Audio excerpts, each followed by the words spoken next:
Hello viewers, আজ আমি class 7 ভূগোলের প্রথম অধ্যায়ের দ্বিতীয় পার্ট অর্থাৎ প্রথম অধ্যায়ের পার্ট 2 ভিডিও নিয়ে চলে এসেছি। আজকে আমরা ভূগোল যতটা পড়েছিলাম তারপর থেকে পড়বো। চলে এসো পাতা নম্বর 5। সেখান থেকে রয়েছে হাইলাইট করা অংশগুলো, সেটা ভালো করে জোর দিয়ে পড়বে। একটা হচ্ছে অপসূর অবস্থান, একটা হচ্ছে অনুসূর অবস্থান। ভেরি ভেরি ইম্পর্টেন্ট, তোমাদের পরীক্ষা কিন্তু এখান থেকে প্রশ্ন আসবে। দেখো, সূর্যকে প্রদক্ষিণ করছে পৃথিবী, কিন্তু এটা নয়, কিন্তু সূর্যকে পুরো গোলভাবে প্রদক্ষিণ করছে। দেখো, কিছুটা ডিম্বাকারে প্রদক্ষিণ করছে। সেক্ষেত্রে কি হয়, কখনো কখনো সূর্য থেকে পৃথিবীর দূরত্ব বেশি থাকে, আবার কখনো কখনো কি হয়, সূর্য থেকে পৃথিবীর দূরত্ব কম থাকে। তো একটা নির্দিষ্ট দিনে কিন্তু এটা ঘটছে। সেটা কোন কোন তারিখে? একটা হচ্ছে 4 জুলাই, আরটা হচ্ছে 3রা জানুয়ারি। 4 জুলাই কি হচ্ছে না, পৃথিবী থেকে সূর্যের দূরত্ব থাকে সব থেকে বেশি। কতটা? 15,20,00,000 কিমি।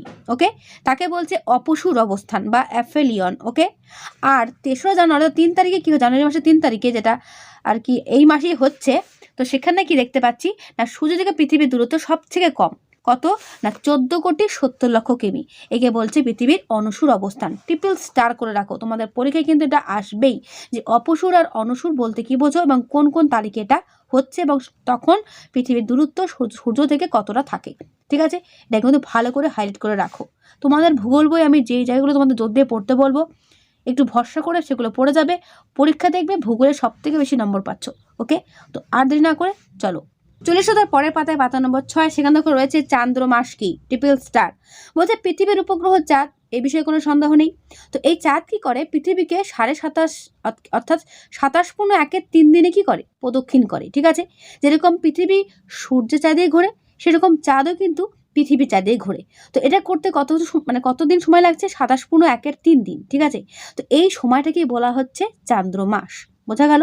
বর্তমানে 30 দিনে 1 মাস ধরা হলেও কখনো 31 দিনে, আবার কখনো 28 দিনেও কিন্তু 1 মাস ধরা হয়। বোঝা গেল? আর তার নিচে দেখা রয়েছে সৌর বছর কি। বলছে পৃথিবীর সূর্য পরিক্রমণ। পৃথিবী সূর্যকে প্রায় 365 দিনে কি করে, এক পাক প্রদক্ষিণ করে। অর্থাৎ পৃথিবীর পুরো সূর্যকে ঘুরতে সময় লাগে 365 দিন। তো সেই সময়টাকে বলা হচ্ছে সৌর বছর। বোঝা গেল? তাহলে এখানে পড়বে চান্দ্র মাস কি আর সৌর বছর কি, আর কিছু পড়ার দরকার নেই। চলে এসো তার পরের পাতায়। রয়েছে দেখো অধিবর্ষ কি। এটা বুঝতে হবে, অধিবর্ষ পরীক্ষা কিন্তু আসবেই। এই অধিবর্ষ বা লিপিয়ার কি, অনেকে হয়তো জানো, এটা অনেক সম্পর্কে অনেকে হয়তো আগে পড়েছো, তাই না? কিন্তু সবাই তো জানে না, সবাই জেনে নাও। বলছে আমাদের ক্যালেন্ডারে 1 বছর মানে কত দিন? 365 দিন। কিন্তু পৃথিবীর একবার সূর্যকে পরিক্রমণ করতে যে সময়টা লাগে অ্যাপ্রোপ্রিয়েট, সেটা হচ্ছে 365 দিন 5 ঘন্টা 48 মিনিট 46 সেকেন্ড। ভালো করে বুঝবে। তাহলে 365 দিনের থেকেও কিন্তু কিছুটা সময় বেশি লাগছে। কিন্তু হিসাব সুবিধার জন্য এই 365 দিনকে 1 বছর ধরে নেওয়া হয়। তাহলে বাকি যে টাইমটা, এটা কোথায় গেল? এটা তো পুরোপুরি একদিন হচ্ছে না বলে এটাকে পুরো বাদ দিয়ে ধরছে। কিন্তু তা তো বললে হবে না, এটা তো একটা সময়। বলছে সেজন্য কি করা হয়, প্রতি বছর এই সময়টাকে বাড়তি থেকে যায়। তো এই বাড়তি থাকা সময়টা যোগ করলে যোগ করে ক বছর পর? 4 বছর পর। 4 বছর পর দেখা যায় যে এই বাড়তি সময়টা যোগ করলে ঠিক 1 দিনের কাছাকাছি হয়ে যাচ্ছে, তাই না? দেখো, এই বাড়তি সময়ের হিসাব ঠিক রাখার জন্য প্রতি 4 বছর অন্তর একটা পুরো দিন পাওয়া যায়। সেক্ষেত্রে সেটা কি দাঁড়িয়ে যায়? 24 ঘন্টা হয়ে যায় টোটাল যোগ করলে। 6 ঘন্টা ধরে নেয়, মানে 5 ঘন্টা 48 মিনিট 46 সেকেন্ডটাকে কী করা হয়, পুরোপুরি 6 ঘন্টা ধরে নেয়। 6 ঘন্টা ধরে নিলে 4 বছর পর কী দাঁড়াবে, সেটা 24 ঘন্টা, মানে 1 দিন হয়ে যাবে। ওই 1 দিনটা 4 বছর পর ফেব্রুয়ারি মাসের সঙ্গে যেটা 28 দিন থাকে, সেটা 29 দিনের হয়ে যায়। আর তখনই ওই বছরটা দাঁড়িয়ে যায় 366 দিনের। আর এই 366 দিনের বছরটাকেই বলা হয় অধিবর্ষ বা লিপিয়ার। বোঝা গেল কীভাবে হচ্ছে অধিবর্ষ বা লিপিয়ার? ওকে, যদি কারো কোনো প্রশ্ন থাকে অবশ্যই কিন্তু পড়া চলাকালীন আমাকে কমেন্টে প্রশ্ন করবে। ঠিক আছে, তারপর দেখো রয়েছে তোমাদের পরীক্ষায় প্রশ্ন আসবে যে কোন কোন সালগুলো লিপিয়ার চিহ্নিত করো। দেখো, যদি এরকম দেখতে পাও সংখ্যা রয়েছে শেষে, তাহলে সেটাকে 4 দিয়ে ভাগ করবে। তাহলে যদি মিলে যায় সেটা অবশ্যই অধিবর্ষ হবে। আর যদি শেষে এরকম 0 থাকে, যেমন 2000, 1900 এগুলো থাকলে সেটাকে 400 দিয়ে ডিভাইড করবে। কত দিয়ে? 400 দিয়ে। মনে থাকবে? তাহলে কি বুঝলাম, অধিবর্ষ যদি বার করতে দেয়, এরকম সাল সংখ্যা যদি সংখ্যা দেওয়া থাকে শেষে, তাহলে সেটাকে ভাগ করবে 4 দিয়ে। আর যদি শেষে যদি 2 শূন্য করে থাকে, 2 শূন্য, তাহলে সেটাকে 400 দিয়ে ভাগ করলে যদি মিলে যায় তবে সেটা হবে অধিবর্ষ। বোঝা গেল? চলে এসো পরের পাতায়, পাতা নম্বর 8। এখানে যে জিনিসটা তোমাদের পড়তে হবে সেটা হচ্ছে পৃথিবী তার কক্ষতলের সঙ্গে সবসময় কিন্তু সোজাভাবে থাকে না। জাস্ট ছবিটা দেখো, পৃথিবী একটু হেলে অবস্থান করে। সেটা কত ডিগ্রি? উত্তর 66.5 কোণে হেলে অবস্থান করে। এটা কিন্তু পরীক্ষায় প্রশ্ন দেয় যে পৃথিবী তার কক্ষতলের সঙ্গে কত ডিগ্রি হেলে অবস্থান করছে। উত্তর হবে 66.1 ডিগ্রি অথবা 66.5 ডিগ্রি। বোঝা গেল? এরপর চলে আসো পাতা নম্বর 10। সেখানে দেখো রয়েছে ঋতুগুলো কেন আসে। তো তার পরিপ্রেক্ষিতে তোমাকে কিন্তু এই ছবিটা বাড়িতে প্রত্যেকের প্র্যাকটিস করতে হবে, এই ছবিটা ভালো করে করবে। দেখো এখানে কিছু দিনের সংখ্যা নাম দেওয়া রয়েছে। মহাবিষুব হয় 21শে মার্চ, যেখানে দিন রাত্রি সমান থাকে। জলবিষুব হয় 23শে সেপ্টেম্বর, সেখানেও দিন রাত্রি সমান থাকে।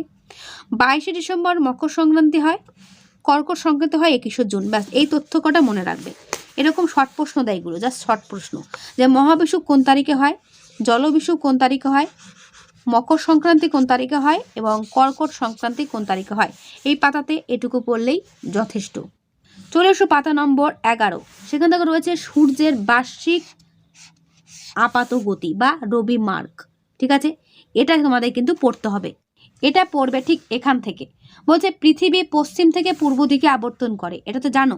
তো পৃথিবী যখন পশ্চিম থেকে পূর্ব দিকে আবর্তন করে, সেই জন্য কি হয়, আপাত দৃষ্টিতে মনে হয় সূর্যকে পূব আকাশ থেকে পশ্চিম আকাশে চলাচল করছে মনে হয়।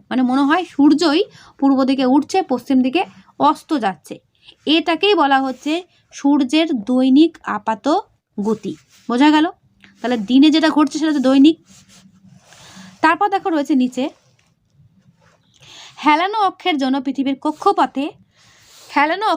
পৃথিবীর কক্ষপথে এমনভাবে কাত হয়ে ঘোরে যে বছরের বিভিন্ন সময়ে পৃথিবীর বিষুবরেখা, অর্থাৎ যেটা নিরক্ষরেখা, সেটা কি করে না, কর্কটক্রান্তি রেখা এবং মকরক্রান্তি রেখা সূর্যের লম্বভাবে পড়ে। ঠিক আছে, আর আপাতভাবে মনে হয় যেন সূর্য পৃথিবীর বিষুবরেখা থেকে উত্তরে কর্কটক্রান্তি রেখা পর্যন্ত আর দক্ষিণে মকরক্রান্তি রেখা পর্যন্ত চলাচল করে। এটাকেই বলা হয় সূর্যের বার্ষিক আপাতগতি বা রবি মার্গ। অর্থাৎ রবি মানে সূর্য, মার্গ মানে হচ্ছে পথ। বোঝা গেল? আমি জাস্ট তোমাদেরকে একটা হালকা ছবি এঁকে দেখানোর চেষ্টা করছি। এটা ধরো সূর্য, এটা হচ্ছে বিষুবরেখা। পৃথিবীর মাঝ বরাবর যে রেখাটা আছে তার নাম হচ্ছে বিষুবরেখা। ঠিক আছে, পৃথিবী একটু হেলানোর জন্য কি মনে হয় না, সূর্যের এই আলোটা যেন মনে হয় শুধুমাত্র এই কর্কটক্রান্তি অঞ্চলে, এই জায়গাটা, এই মকরক্রান্তি অঞ্চলে আর এই নিরক্ষরেখা এইখানটাতেই কি হচ্ছে, সারা বছর একভাবে আলো পড়ছে। এই জায়গাটার আলোটা কিন্তু একভাবে আছে। এই জায়গাগুলোতে তির্যক, অর্থাৎ এইখানটা আর এইখানটা কিন্তু তির্যকভাবে যাচ্ছে আলোটা, বাট সোজাভাবে কিন্তু এই অঞ্চলটাতেই পড়ছে। কর্কটক্রান্তি রেখা, বিষুবরেখা আর মকরক্রান্তি রেখা, এই তিনটে অঞ্চলেই কিন্তু সমানভাবে পড়ছে বলে এই জায়গাটা দেখতে এরকম লাগে। আর এটাকেই বলা হয় সূর্যের বার্ষিক আপাতগতি। এখানে অর্থাৎ এই জায়গাটা দিয়ে সূর্য কি হয়, একভাবে আর কি আলোটা পড়ে এবং সেখানে চলাচল করে বলে আলোটা, এই জায়গাটাকে বলা হয়, আর এই জন্য আর কি সূর্যের এটাকে বলা হয় আপাতগতি বা বার্ষিক আপাতগতি বা রবি মার্ক। অর্থাৎ এখান দিয়ে রবিটা কি হচ্ছে, চলাচল করছে মাঝ বরাবর। বোঝা গেল? এরপর চলেছে তার পরের পাতায়, পাতা নম্বর 12। দেখা রয়েছে বছরে দুটো দিন, 21শে মার্চ আর 23শে সেপ্টেম্বর বিষুবরেখায় সূর্যের লম্বরশ্মি পড়ে। ঠিক আছে, অর্থাৎ নিরক্ষরেখায়। আরও দুটো দিন, 21শে জুন কর্কটক্রান্তি আর 22শে ডিসেম্বর মকরক্রান্তি রেখায় সূর্যের আর কি লম্বরশ্মি পড়ে। তো 22শে ডিসেম্বর থেকে 21শে জুন পর্যন্ত প্রায় 6 মাস ধরে সূর্যের উত্তরমুখী আপাতগতি হলো উত্তরায়ণ, আর 21শে জুন থেকে 22শে ডিসেম্বর পর্যন্ত 6 মাস ধরে সূর্যের দক্ষিণমুখী আপাতগতি হলো দক্ষিণায়ন। ব্যাস, এটা ভালো করে পড়বে। চলেছে তার নিচের দিকে, দেখা রয়েছে বিষুব। বিষুব কথার অর্থ হলো সমান দিন ও রাত্রি। এটা কিন্তু পরীক্ষা আসবে, তাই এটা ভালো করে নোট করে রাখবে।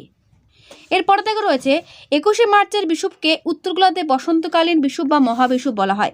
তাহলে একটু আগে তোমাদেরকে বলেছিলাম মহাবিষুব কোন তারিখে হয়, 21শে মার্চ। তার অপর নাম কি, বসন্তকালীন বিষুব।